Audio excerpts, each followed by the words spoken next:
在上个礼拜，我们就不断的提出说，现在习近平他唯我独尊的领导风格已经受到了挑战，而且没有想到这个挑战的来源竟然来自解放军。我们知道，解放军报已经连着3篇对习近平提出说，我们现在要集体领导，我们现在要党内的集中民主，这跟过去所谓的习尊完全习近平说了算，完全不一样。而现在这个斗争看起来并没有停歇，这个斗争看起来还有向上延烧的一个态势。解放军报到今天为止，刚才讲现在还没有停下来。我们这一讲已经要求你集体领导了，已经要求你党内民主了，已经剑指你习近平了。今天更重要的是，书记是一班之长，绝对不能当作一家之主。一家之主就是现在习近平干的事情，就是你自己一个人说了算。你现在是当家做主，可是你现在是班长，班长是要领导大家。看起来解放军没有退让，解放军对于习近平依然步步进逼。可这是就是代表习近平最关键的《求是》杂志，《求是》里面有一个文章里面谈党的自我革命要刀刃向内，刀刃向内要讲坚持把。要把握以坚持党中央集中统一领导为根本保证。现在解放军不是已经丢出来说，我现在要集体领导，可是现在以习近平为主的《求是》杂志却强调我要集中领导，难道我要跟所谓的解放军来叫板吗？更重要的是在最后一段里面，他特别讲到，就要有能力回击一切的利益团体、权力团体、特权阶级的围猎腐蚀。难道双方的斗争真的已经这么激烈，斗争的已经到了现在拔刀相向吗？那对习近平来讲，另外一个更可怕的斗争，当然就是来自川普。川普上任以后，就是对他讲说，我现在要对你经济制裁，我要对你科高关税。面对这样的一个面重重的压力，中共中央经济工作会议在上个礼拜的14到12号，已经确定要实施更加积极的财政措施，要适度宽松货币政策。我们知道。中国这些年来已经其实是大印钞票的，它的货币其实已经相对非常宽松了。在这已经非常宽松的状况下，他说我还要适度宽松的货币，那你到底要印多少钞票？甚至有人预估说，如果按照这样的状况，你必须要印100兆人民币才有办法印息，真的有可能印这么多吗？如果印这么多的话，那对台湾又有多少的冲击呢？现在整个世界因为中共内部的风暴，因为中美之间的斗争，都要卷入这个风暴当中吗？好，我们今天请到了来宾，在这帮首一的财经专家黄周松，你好，大家好。好，这是美岛电子报董事长吴子，大家好。好，第3位是资深媒体人张宇轩，大家好。好，第4位是财经专家吕国珍，大家好。好，第5位是资深媒体人吕玉峰，大家好。好，第6位是政论专家林辉，大家好。现在我们一定讲说，现在在中美大对抗的时候。有一个经济大海啸要来了，对，为什么要经济大海啸？因为川普已经摆明了，我要跟你进行经济战争，我要对你科高关税，而且我要对你做很多的经济制裁。对，那讲到那现在怎么回应？他现在回应就是我在中共中央经济工作会里面，我要提出说，我要更积极的财政措施，我要适度宽松货币。对，那到底什么？有人讲说，会印钞票吗？对，那印钞票要印多少？是有人推估到对100兆人民币。宝姐，事实上现在呢，习近平是狭路相逢勇者胜。他现在你看，党内目前有2股力量，一个是红二代，一个是这个解放军对我发起攻击，我直接跟你叫板。另外第2个是川普对你发动这个经济攻击，就没想到他也是狭路相逢勇者胜，我不会惊你，我照样跟你拼。他怎么跟他拼？宝姐，他现在没有要退让的意思，没有退让。他的意思是什么？我明年反正我就印钞票，我多印钞票，然后我降息降准，然后我这个扩大经济支出，反正我就跟你死磕到底。我要人民币贬值。对，好，我就这样。宝姐，这些做出来的话，可能这个大海啸会把中国拖下去。但是习近平不会给他力啊，反正我就跟你死磕，我绝对不会让步。但是我就是跟你死磕到底一个状况。也就是你要跟我科高关税，那我就货币贬值，我就可以用更便宜的价格卖到你美国去。好，那另外一个我就偷偷的印钞票，反正我就用各种方法来跟你对抗，我不会向你妥协。所以这些方法，宝姐，我看这些方法做下去，如果中国经济起不来的时候，因为为什么？因为它这同时打营养针、打强心针、打这个电击器，还要打这个北欧灯都下去了。如果救不起来的话，我跟大家讲，他就步入了日本的后尘。他就会陷落所谓的失落的30年。所以习近平这次赌得非常非常之大，他等于是赌下中国未来所有的经济的这个前途了。也就是说。日本消失了30年，这个风浪正在起兴。对，所以现在中国已经站在那个山头了。是，你说这个势已经不可挡了。对，中国真的开始往下跌对了。因为如果这个习近平愿意妥协的话，或许经济还有转圜余地。可是看他这个经济，他不妥协，他就是狭路相逢勇者胜，他直接跟你对杠了嘛。因为我中国自己可以调整，所以看起来的话，这种所谓的这个经济的风暴，对明年来讲，中国压力恐怕会更加沉重。而且你说这个东西是死磕到底，对，因为现在习近平为什么不能让？因为习近平刚才讲的，我外有这个所谓的川普的家里，对，没错，我内有红二代，对，我内有解放军。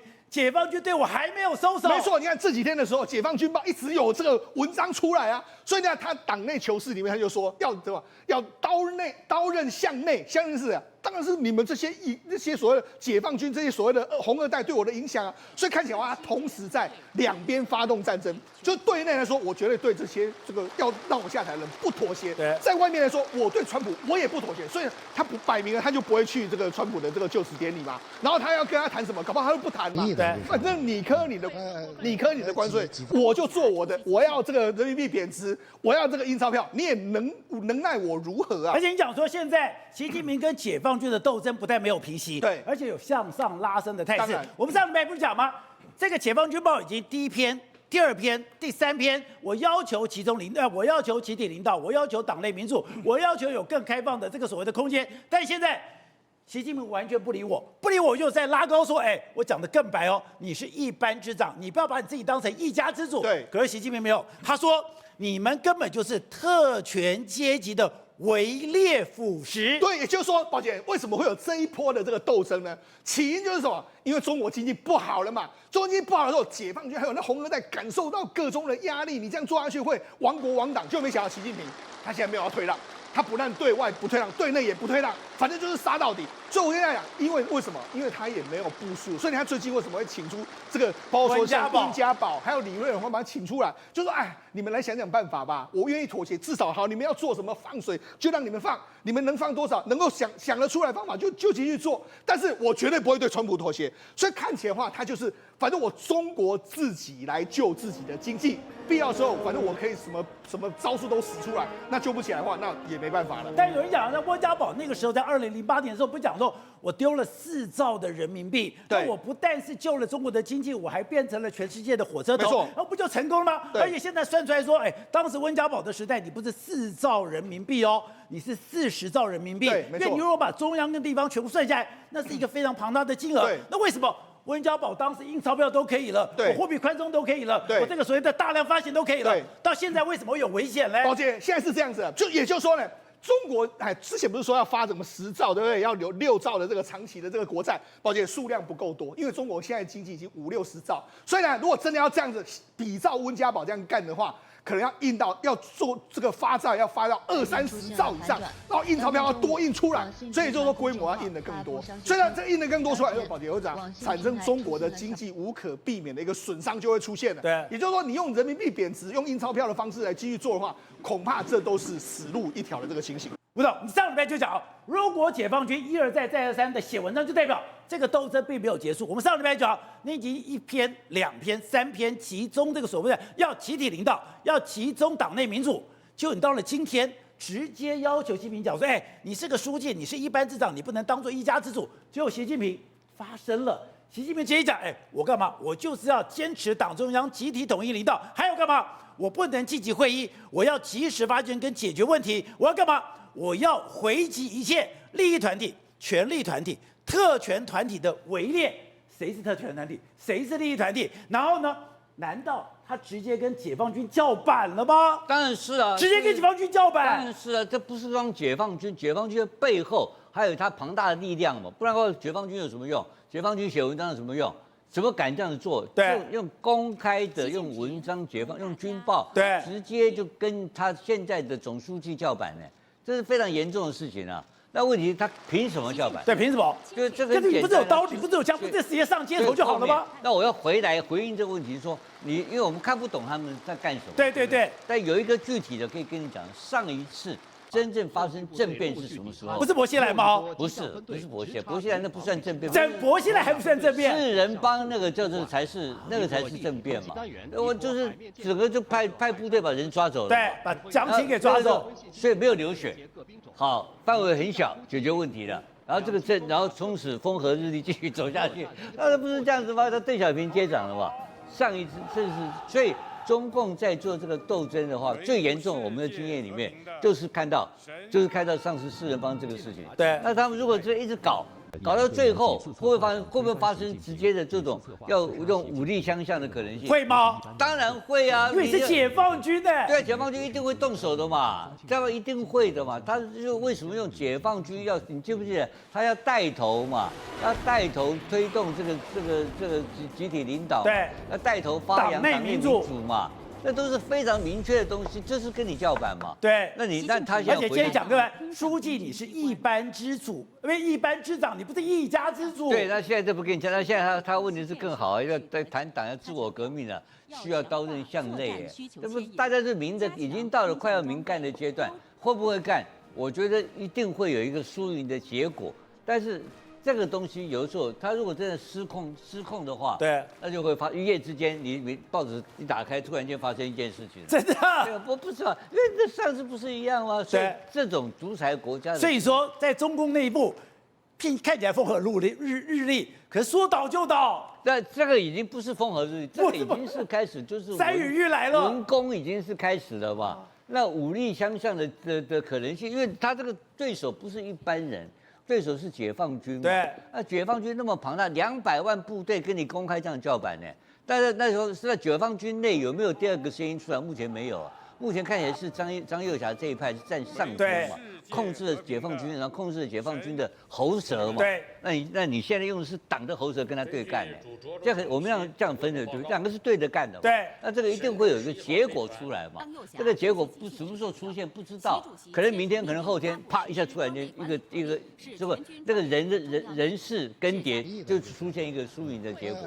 所以我们要仔细观察每一分每一秒，可能都会产生新的冲突跟变化，但是只有坏事没有好事，只有坏事，怎么会有好事？而且你讲说这个东西又跟美国联动，也就是川普对于习近平的压力越大，他内部的压力就更大了。对啊，你看今天CNN也报道了，CNN也说是他现在习近平对他的自己提拔的人他也控制不住啊。对，这外媒已经开始写了。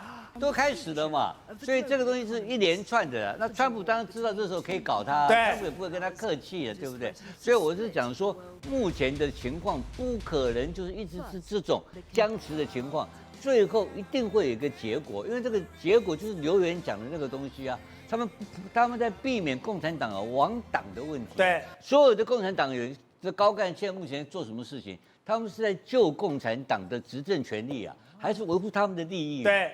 所以，在习近平扣的就扣，你们这些人假装是拿着要维护共产党利益，其实是维护私人利益。对，他们在搞这一套嘛。没错，对，所以你们是利益集团，你们是权力团体，你们是特权阶级。这个不是很荒谬的一个逻辑吗？这些人都是9000万共产党员，通通是特权阶级。对，所以在互相在攻击嘛。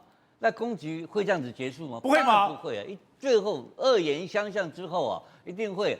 动手动脚，动脚，当然会100%，这个中国人的毛病嘛，一定会发生。但什么时候不知道？但不过这种东西已经到了边缘了，非常火气都很大，而且压力非常大。对，还有因为国际形势也有变化，太多那种触及的 trigger， 就是那种扣动扳机的手在里面不断在这边躁动，这个躁动不安呢已经浮上台面。对，你说你看到现在这样子。中国这个斗争真的越来越激烈，而且斗到什么程度？斗到了火气都上来了。斗到为什么讲火气上来了？因为习近平在这个《求是》杂志里面讲说，我要这个嘛，党内的刀刃向内。另外就是吧，现在解放军也直接叫白了，说你只是一班之长，你不是一家之主，你要搞清楚你的身份地位。对，这几天来讲的话，解放军报不断的丢出一些文章出来，都要求什么？要集体领导。这个集体领导其实就是像习近平要权的概念，你知道吗？但是为什么习近平就从求是丢出他的文章？这个文章当中写什么？就是说，如果你受到外部的蛊惑、外部的什么势力的影响来讲的话，我们今天党内要自我革新。自我革新的做法就是什么？就要刀刃向内。照道理讲，现在中国跟美国之间打的这个如火如荼，应该是什么？刀刃向外才对，怎么会刀刃向内呢？对，刀刃向内就是要清党，清里面的党。清里面讲什么？有人跟外国势力勾结，或是跟红二代、红三代的势力勾结。为什么会这么讲呢？因为习近平上台之后，就开始弄了很多小组，然后把权力都弄到自己身上，所以自己接了20多个小组的小组长。那这个基本上就权力集中在一个人身上，所以前些日子我们都不在讲吗？党中国共产党在讲什么习核心啊，对不对？集中在这个以习近平为核心的一个党中央，要听党的领导。不，说真的，以前他们都在讲啊，要以党领政，以党领军。现在来讲，竟然解放军里面会有人叛变，对，然后今天讲出这么东西来，这个东西我最不可思议的是，以前你就算看到了文革要照理讲，解放军也是在外面的哦，解放军其实没有涉入在这后面哦，后面是叶剑英实在受不了了才卷进来哦，所以你怎么会直接是解放军跑到这个风暴的中央？还有，你习近平怎么敢跟这个解放军对干呢？所以我就严重怀疑哦，解放军背后有人，所以呢，背后有人是什么？可能就是那些元老级的，其实还没挂掉了。上一次习近平把胡锦涛请出去，有没有？其实大家在现场闷不吭声，但是事实上心里怎么想？你后来李克强又心脏病被死掉了，那现在来讲的话，如果再不这样子的话，不是很多文章跳出来说你再这样会亡党啊？你这个治理治不好的话，你亡党的情况之下，那你现在解放军真的跳出来讲这些事情，大家会比较注意的原因是什么？因为枪杆子出政权嘛。那你如果党压不住枪杆子的话，那你这个习近平怎么办呢？所以今天来讲的话，解放军背后可能有一些元老级的在背后力挺他。所以元老级是谁？我们当然现在猜不出来。刚才讲哦，也就在投名状里面，大家印象最深刻就是以顾宝明有3个老头子，3个老头子才是整个清朝里面最神秘的力量。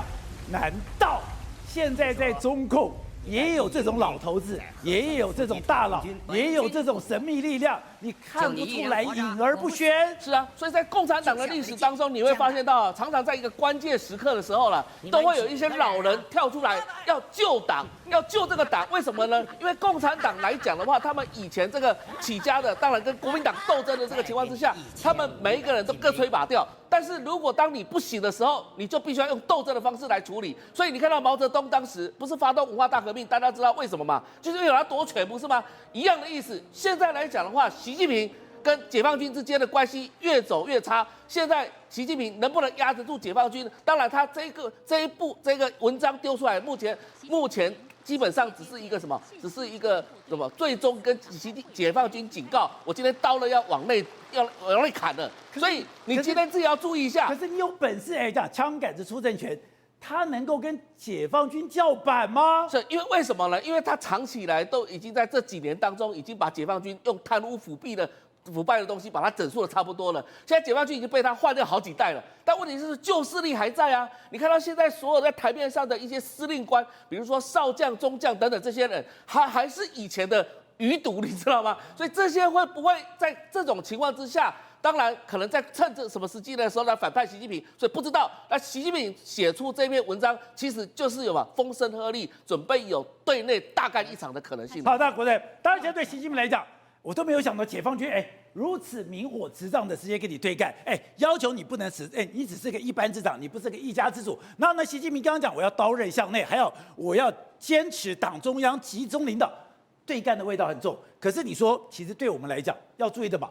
注意是川普跟习近平1月20号，川普要上任了以后，他说我要给你高关税，我现在干嘛？我就宽松货币，现在我把人民币贬值，人民币贬值现在已经可怕了。他现在中国货已经大量的倾销到全世界了，你现在已经说要用6折我们的成熟制程要来台湾抢订单喽，他再这样搞下去，那台湾会被卷进去吗？还有，现在大家计算，他真的有可能会印100兆人民币吗？所以为了对付川普60%的关税，未来可能不只是7个王永庆、7个曹新成、7个严凯泰都会出现，因为中国的问题出在哪里？经济。所以你要保住你的政权，保住你的地位，就是要靠经济。所以中国过去几年已经印了非常的多钞票，其实有人就算出来，到2023年到2024年，其实每年它的货币增比量真的是超过20%。哦，它是偷偷的在印钱，当然还没有对外说嘛。一般大概经济成长多少，大概就印多少货币。其实它这2年来已经印了20%，所以中国就是，所以你已经宽松到这种程度了。所以中国到处说人民币才会有7个王永庆出来嘛。可是现在再印下去，就有人算，如果现在中央经济工作会议说你还要宽松货币嘛，代表你还要比这个更多。所以也难怪说，看到了中共中央经济工作会议里面提到说我要宽松货币，如果你这2年都已经宽松到这种程度，你只能往上升，这样计算下来，明后2年。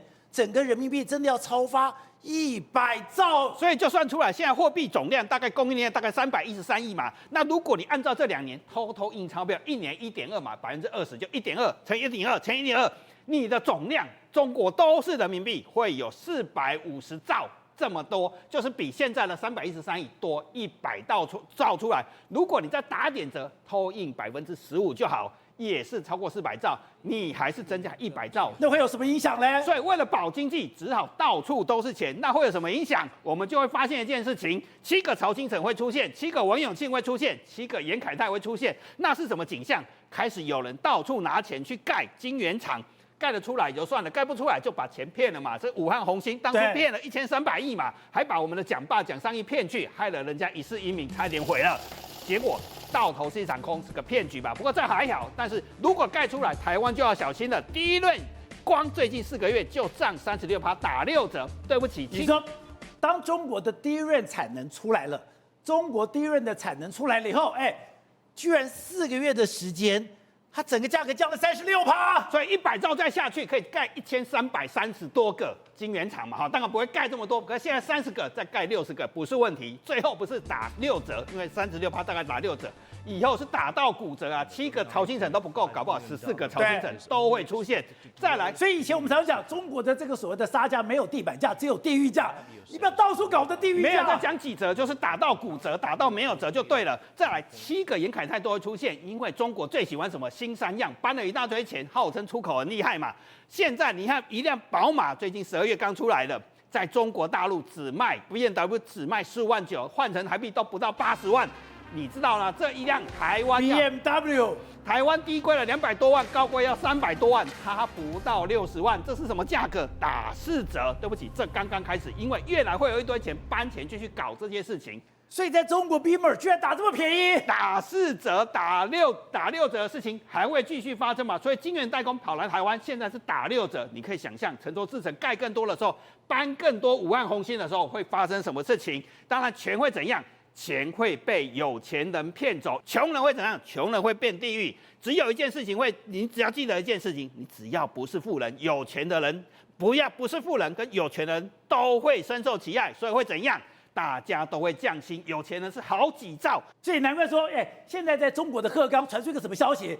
他说中国的鹤岗一户一个房子只要1万块都买不起了。对，所以穷人真的买不起钱，有钱好几兆，那就会发生具体案例，就是最近倒闭的这家极越汽车，百度去投资的结果。所以为什么大家都要搬钱？搬钱之后干什么事情？违规使用回供应商，就是收回扣，再来贪腐，把家属移民到新加坡，大家搬钱搬去哪里？他赔了70亿人民币，70亿人民币，结果只卖了1.4万辆车，所以都是玩假的。而且刚才讲的那个是非常突然，这是一个女主人，应该讲直播主她怎么？她在等于我还在卖车，我车子卖完就她，我在卖车，卖听到说啊，为什么哭出来？他说我卖的这个车倒了，对，他还在直播，他不知道公司已经被解散了，所以公司是原地解散，而且欠什么？欠公司的欠员工的薪水，欠社保，欠劳保。他还在卖车对啊，他还在直播他还在为这公司努力就他被卖掉了。所以证明一件事情，大家搬钱印这么多钞，表面上是为了救经济，其实搬钱去哪里？搬钱去贪腐，把家属移民到新加坡，这才是真相嘛。因为这家公司有没有搞起来？没有搞起来，变成是穷人的地狱，然后有钱人变成大家都去搬钱。所以说最可怕的是现在习大大说我要打内卷，我现在要点名出口。更可怕的是，你现在最怕的就是他以邻为祸。对，所以未来会以邻为祸。所以周遭国家要倒霉。经济会议一出来，你知道谁股价往下掉吗？拼多多股价往下掉，1个月来跌了10%，再来是做汽车的跌8.9%，跌了将近10%。为什么？你说拼多多1个礼拜跌10%，对，然后呢，理想跌了8%，小鹏跌了9%。为什么？就像打地鼠游戏，这些赚钱的企业全部被习近平一锤打下去。这些有赚钱、出口不错了，都往下掉，因为什么？因为印钱越来越多，会越来越多人搬钱，怎么样？做过度的竞争，内卷竞争会越来越严重，所以这些公司以后大家会觉得你可能会更惨。那更惨的结果是怎么样？台湾要碰到什么？7个更多，今年不是淘宝砸20亿来竞争吗？对，以后会砸更多钱竞争，再来车子会卖得越来越便宜。那7个王永庆、7个严凯泰、7个曹新成都会出现。那时候到时候周遭国家都会倒霉。那川普的60%关税，他就靠贬值把它冲过去，就完全就而且纳瓦罗讲很狠的，他说好，你想用人民币贬值来逃避我的关税，我就拉高关税。拉高关税，但是我就给他打6折、打4折，打到骨折，最后川普的关税会变成没有效，但是中国有钱人会越来越有钱，穷人会越来越穷。好，所以宇轩刚讲了，中国现在刚刚讲已经百病齐发，怎么百病齐发？他现在不知道为什么他很多公共工程根本就出问题了。我们之前不是讲吗？深圳你怎么可能说一个天然气的爆炸？它不是那栋都爆了，它整栋都爆了，而且现在传出来说，原来在这个所谓的爆炸的前2-3个小时，大家都已经闻到这个煤气的味道，闻到天然气瓦斯的味道，就没有人处理。一爆炸了以后，一发不可收拾。你想想看哦，这种大楼，这一平要300万台币，一平300万台币都可以炸成这样子。那你其他的公共建设，那真的都是豆腐渣了。现在在中国是人呢走在街上，货不会从天上来，还会从地下来。为什么？因为莫名其妙的在安徽就走在路上，突如其来，你知道吗？地爆什么意思？整个瓦斯气爆。他发现说，在路上你看到车子原本大家还在行进中哦，而且这个时间还不是很晚，突然嘣一个有没有画面直接震动，就发现直接现场烟雾弥漫，所有整个地板呢变成碎石到处飞，而且是有民众呢直接走在原本呢慢慢的在街上散步，结果没想到直接10块就飞过来，吓得拔腿就跑，而且炸开，没你知道吗？这个10块有多大块？它那一整个是像汽车轮胎这样归10块。不是，它可怕在哪里？它就像那个所谓的我们要集束弹一样。它是一路炸过来，对，因为它是先爆炸之后，浓烟密布之后，你想想看哦，现场那个石头、那个碎石马上开始四散，所以有些人是车子被打到，有些人是人被打到，甚至有人是什么，连高楼住户，因为那个气量太强，你知道气爆那个威力非常大，连呢住在干嘛21楼的都发现，我玻璃怎么？你说那就是那边的地，对，整个炸开来了，对，而且连高楼都被震碎哦，你就想想看现场的那个威力多大，那我就讲白了，你没事没顾，没呆没起，起来之后突然间瓦斯会气爆，车子被砸到就算了，连高楼都被震破，而且我跟你讲，不止从地上，连货还会从天上来。来，我们看辽宁，这是什么？大连地铁站。那个地铁站应该是一个公共安全里面。这地铁站。对，然后就莫名其妙，你知道吗？突然间发生了熊熊大火。坦白讲，地铁站里面有很多机电设备，有很多的器材，但你没有办法解释的是，给我请问讲，烟怎么会这么大？你通常你知道看到这么大的烟是在什么地方吗？化学燃料工厂。对，只有化学燃料工厂才有可能这种浓烟密布、黑黑的烟。所以你知道吗？很多网友都在讲说，不是太怪了吧？怎么连地铁站？然后你看，我们刚才讲到这2个，一个是瓦斯管线，对不对？天然气管线，一个是地铁站，你有没有发现？都是公共工程。都是政府管辖的公共建设工程，所以这是什么？有人要造反了嘛？那你看到这个烟也吓死人了吧？对啊，你通常我们讲的化学工厂爆炸也没这么离谱，但是我跟你讲更离谱的来了，连之后我们讲巨蛋这种我们讲类似体育馆有没有球形环状的，也一样冒出这种黑烟，这我就百思不得其解喽。体育馆通常我们讲外围外圈是什么？观众席嘛，座位席嘛，那座位席跟你了不起的塑胶吧，就莫名其妙为什么突然间有这么大的烟？宝就跟你知道什么吗？为什么？真的是祸从天上来，又是无人机。竟然有无人机撞下去，好，无人机撞下去我也能够理解，但请问一下，你无人机是装炸药是不是啊？上面是有 TNT 还是怎么样巨型火药？怎么有可能说一台无人机，你又不是乌克兰的攻击，炸成这样？所以你想想看哦，中国各地这种大型的公共建设工程都出现这种怪事，甚至连大楼里面呢都有人说，哎呀，竟然发生了我们讲的轻生啊、意外等等的，各地频传这种噩耗。那另外讲的，在广州的地铁，现在出现一个非常怪的状况是，你发生什么大事了？你觉得安检的好像是要坐飞机的出国门一样。当然，为什么？因为只是有人恐吓。但各位你要仔细注意到一个重点，有人呢来信恐吓，这个在中国呢，我们讲也不是非常意外的事情哦，也常常会发生。但是反应特别大，这才是最奇怪的地方，代表说中国现在政权维稳有问题吗？为什么？因为当时只是有人刚好有恐吓哦，说有爆炸哦，结果没有想到他们就启动那种机场规格的安检，装那种金属探测门。但各位你知道搞笑在哪里吗？只有2道门。那你想想看，他们一天上下班时间，那个我们讲的广州这个地方会有多少人？超级多人呢，所以你知道吗？他们就是这样一个一个过，然后最久等了10个小时才终于过安检。他想说，我拜托我一下，我上班都不用上了，而且你知道更等10个小时，对啊，搭地铁，对啊，10个小时才把它排解完啊，人潮才排解完啊，上班然后排解到下班啊，整个10个小时。然后你知道更离谱是什么？他说，我带着矿泉水，结果我要经过这个探测门，我都已经过探测门了，他跟我说，不行。你水给我喝给我看。他说不是，你还要我喝水给你看？你是怀疑这是什么爆裂物吗？所以你想想看，如果中国遍地都出现这么奇奇怪怪的这种对于治安上我们讲的不确定，甚至是高度恐惧的死角，那真的是代表中国的政权出现了岌岌可危的动荡危机。